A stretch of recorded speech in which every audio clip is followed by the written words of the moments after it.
if the life that you keep putting off is the one that you were actually meant to be living. In this session, we're talking about hope. Not the fluffy version, but real hope. The kind that kept Nelson Mandela going for 27 years, the kind that research shows isn't a feeling, as we are led to believe, but a skill. And more importantly, we're going to talk about what you can actually do when your life and your dreams feel like they're permanently on hold. I've worked with organizations and individuals in transition for over 20 years. And the pattern that I see most consistently is not that people lack ambition, it's that life gets in the way and they stop believing that the window for change is still open for them. This session is about what the research says, which confirms what I know from experience about how to move forward again when everything feels stuck. Stay with me because by the end of this session, you will have a clear picture of what's keeping you stuck and exactly where to start moving. Here's what I want you to know before we even start. The life that you imagined isn't gone. It hasn't expired. It's not been given to someone luckier, more deserving, more qualified, or who started earlier than you. The life that you've imagined is still there. But the truth is that nobody says every year that you wait, it gets slightly harder to reach. It's not impossible, it's just harder. And the question isn't whether it's too late. The question is, what are you trading away by waiting? This session is about answering that question honestly and then doing something about it. Hope isn't wishful thinking. Hope is the longing desire for something and the belief of it occurring. Now, there's one researcher whose work sits at the root of almost everything that we now understand about hope, and his name is C.R. Snyder. Snyder showed that hope isn't an emotion, it's a cognitive process, a way of thinking that has two distinct parts. The first is the belief that your goal is actually reachable, and the second is the ability to identify ways to get there. Hope, in other words, is a skill, and without it, you'll stay exactly where you are. Not because of your circumstances, and not because your mind has stopped looking for the route forward. So let me give you 3 well-known examples of people who had every reason to give up, and I mean every reason. It's likely that you know all 3. And the first is Nelson Mandela, who spent 27 years in prison. 27 years. And he ended up being released, exonerated, and leading his country. Nelson Mandela held on to a vision of what was possible when nothing and nobody around him suggested that it was. And he ended up successfully running South Africa. The second person is Oprah Winfrey, born into poverty in rural Mississippi and experienced abuse as a child. Oprah was told early in her career that her face was not suitable for television, but she had a hope, and she's now one of the most powerful women in the history of media. And our third example is Michelle Obama, who grew up in a 1-bedroom apartment in Chicago. Her father had multiple sclerosis. Michelle was told by her school counselor that she wasn't Princeton material. She went to Princeton anyway, and then to Harvard Law School, and then the White House. Now, none of these people waited until life was easier. None of them had perfect conditions. They simply held a belief that something significantly different was possible. And they kept moving towards it, even when the evidence and the people around them said that it was pointless. And now you understand what hope is and what it looks like in practice. The next step is getting honest about what is actually keeping you from the life that you imagined. Before you can move forward, you need to be honest about what's actually keeping you still. Not feeling, but what's the reason? And most women, when they try to answer this question, they say things like, I'm too busy right now. It's not the right time. Things will be easier when the children are older, when I have more money, when work calms down. And I'm guilty of the same thing. But the thing is that some of those reasons are real. The children are young. The money is tight. The load is heavy. Those aren't excuses. They are your actual life. Most of these circumstances will shift. The children will get older, work will change, money can be saved. The question is not whether the barrier exists, it's whether you are using it as a reason to start differently or a reason to never start at all. So we're going to look at what that life would look like now if you allowed it, starting with the academic term called possible selves. If you've read Matt Haig's brilliant book, The Midlife Library, you'll immediately understand what I mean. Each book in that library represents a life that Nora, the main character, could have lived, a version of herself that existed as a possibility but never became a reality. That is possible selves theory in fiction. Most women are not actually grieving a specific job or a specific dream. They're grieving an expression of part of themselves. You might think that you're mourning the fact that you never became a painter, and maybe you are. But in reality, the issue is that your creative self never got the opportunity to exist. Painting was just one form that you imagined for it. The creativity, the expression, the need to make something is still there. It's never gone away, it just never got expressed. And I say this because I understand this personally. There are versions of myself that I still mourn. The lawyer, the journalist, the non-fiction author.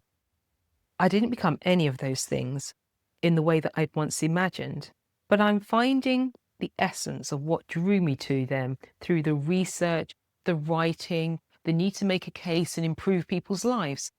It's showing up in what I'm building right now. Not in the same form that I'd expected, but it's there. So before you decide what your next chapter looks like, I want you to do this.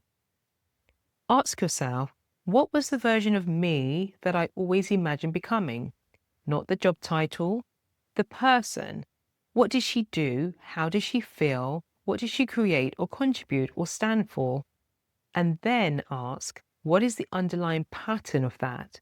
Because whatever it is almost certainly expressible.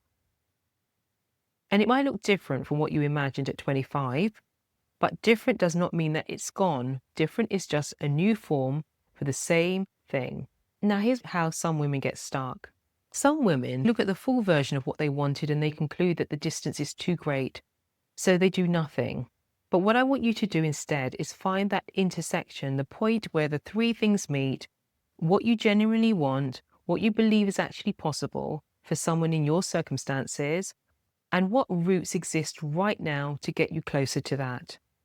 That intersection is not a compromise, it's your starting point. It's where hope becomes a plan rather than a wish. So write down the answers to these three questions. What do I actually want? Not what do I think I want, or what should I want, or what looks impressive, but what do I genuinely want from my life? What do I honestly believe is possible for me, not someone else, but for me with my constraints at this stage of my life? And what routes exist now for me to get there, however small, that would move me forward? Where those three meet or overlap, that's where you start. So you've just identified your intersection. You know what you want, you know what you believe is possible, and you know what routes exist. So the question now, where some women will get stuck on, is what does starting actually look like? Because here's what happens. Most women imagine the full version of what they want, the complete picture, everything in place, the whole thing running, and then measure the distance between where they are now and where they want to be. And then they decide that it's unachievable. But that's not the case. Everything is achievable with the right plan. So I want you to ask yourself one question. What's the minimum viable version of this? Not the complete picture, not the version where everything is perfect, the smallest version. Could you start smaller than you imagine with maybe fewer clients, or a narrower focus, or a local audience before a national one? Could the painting start as 1 hour on a Sunday before anyone wakes up? The minimum viable version isn't a consolation prize. It shows almost everything significant gets built. You don't need a full version to start. You just need the smallest version that proves to you and eventually to the world that the dream can become a reality. So start there, build from there. The full version can come later, but only if you start. So what do we do when our life and dreams are on hold? So you've identified the underlying patterns of your possible self. And now it's time to look at the atomic habits that will help you live the life that you've imagined. So you've probably heard of Atomic Habits by James Clear. His main idea is simple. Small actions repeated consistently create bigger and more lasting change than large actions taken occasionally. Think about it like a snowball. What most people don't really realize is that the word atomic doesn't mean small. It also means foundational. The tiny action is the thing that everything else is built on. It's about laying the first brick, not the whole wall. I'm not asking you to overhaul your life this week. I'm asking you to identify just one thing, just the one that you can do this week that moves you one step closer to where you want to be, and then do it before or after something that you already do. This is called habit stacking. Habit stacking happens when we attach new behavior to an existing one, so it requires less effort and less willpower to keep going. It just makes it easier for us to create new habits. For example, if you walk every morning, use 5 minutes off that walk to think about your next steps. If you've a commute, use a part of it to listen to something that helps you to move your dream forward. What gets tracked gets done, so write it down. And at the end of each week, ask yourself one question. Did I do the one thing that would bring my dream closer to reality? Stack, track, repeat. That's how the impossible becomes possible. Not in one dramatic leap, but in small repeated actions that builds evidence that you're becoming the person that you imagined. I want to end this session with something that might feel uncomfortable. I want to talk about what staying still is costing you. There's a term for what many midlife women are living, and it's called deferred life syndrome. It's the pattern of putting your current life on hold while we wait for the conditions to be perfect. We're waiting for our children to get older, for our financial situation to improve, the moment that we feel ready to make these changes, the right time. But research is clear. Those perfect conditions very rarely arrive. And for each year that you wait, the version of yourself that you're waiting to become gets slightly harder to reach. Not impossible, just harder. So let's forget the research for a moment. And I want to tell you something from my personal experience. And that is that deferring your life isn't a neutral act.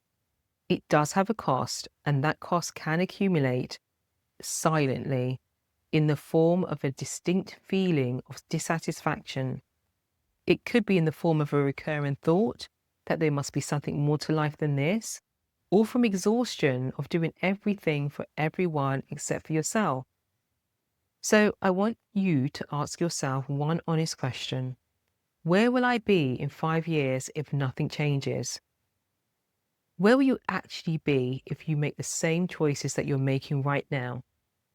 And then I want you to ask, what am I trading by waiting? Because what you might not realize is that not deciding in itself is a decision. Staying still is a choice, and you deserve to make it consciously rather than by default. This isn't about guilt or pressure. It's about you finally understanding that the life that you want, your hopes and dreams, don't just appear once your personal situation is perfect. It's built slowly, deliberately, imperfectly, exactly from where you are right now. Remember, hope isn't a feeling, it's a skill, and skills can be built one brick at a time, one step at a time. So tell me in the comments, what's the one thing that you are going to do this week to regain hope and move forward towards the life that you've always imagined? And if this session resonated, share it with a woman in your life who needs to hear this too. You already have everything that you need to start the belief that something different is possible and the willingness to take one small step towards it. That's all hope requires, and that's enough. I'll see you in the next session.